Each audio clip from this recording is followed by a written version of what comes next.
So we're thinking today about rebuilding and what that means as we rebuild our lives, rebuild our church, rebuild our community.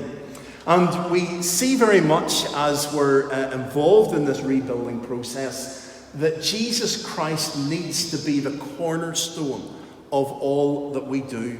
Jesus needs to be the point that we build upon. You know what it's like if you've ever watched a builder?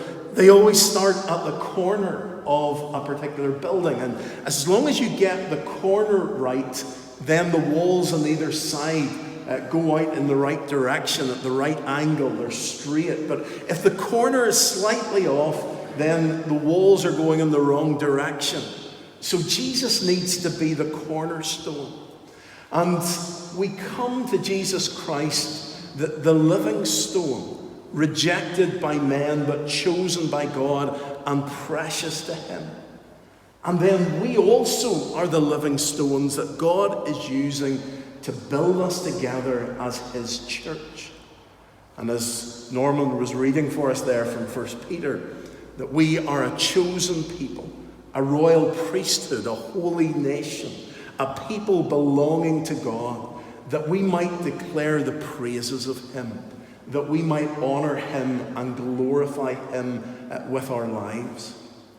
There's a wonderful hymn based upon this passage, a cornerstone, that we've sung many times in the past.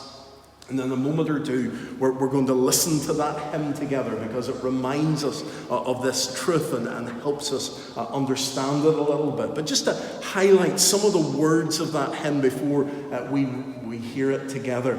My hope is built on nothing less than Jesus' blood and righteousness. Whenever we think about rebuilding, whatever it is, the rebuilding needs to be done on the hope of Jesus Christ, the hope that Jesus gives us, His blood, His righteousness. There's always this danger that we try to rebuild on our own righteousness. We look at ourselves and we think, well, I'm not so bad. I am reasonably good. Maybe God could use me. Maybe He could do this through me. But whenever we come to this rebuilding process, it's realizing that Jesus is the one who's good, that He is the one that we build upon. It's His righteousness, not ours. It's His blood shed for us that we're building on. And as we sing in the chorus, Christ alone, the cornerstone, the weak made strong in the Saviour's love. And then through the storms of life, He is Lord, Lord of all. He is the one that we trust in, whatever happens in our lives. And no matter whether things are going well, we can trust in Jesus, but also when things are difficult, we can trust in Jesus. When darkness seems to hide His face. We've all been through those times in life whenever things haven't gone the way that we expected, where there seems to be a darkness over us, and we can't find a way through, and we can't find a way forward, where things just aren't working out the way that we want them to work out. And it's almost as if that darkness and those problems can hide Jesus from us. But He's still with us. He doesn't leave us on our own. He doesn't forget about us. He is with us, and we can rest on His unchanging grace. And in every high and stormy gale, our anchor holds firm in Him.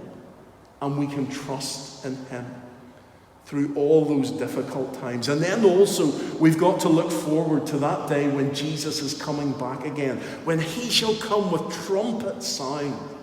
Oh, may I then in Him be found, that when He comes back, we're ready for Him. We're waiting for Him. We're ready to go with Him, not because of our own goodness, but we're dressed in His righteousness alone. And then we stand before the throne of God and He welcomes us in. There's a wonderful verse in Isaiah 41 and verse 10 where Isaiah says, so do not fear, or God says through Isaiah, do not fear, for I am with you. Do not be dismayed, for I am your God. I will strengthen you and help you. I will uphold you with my righteous right hand. And I was reminded of that verse this week by someone who's going through a difficult time at the moment. And they were holding on to that verse and saying that God will not let them go, that they don't fear because God is with them.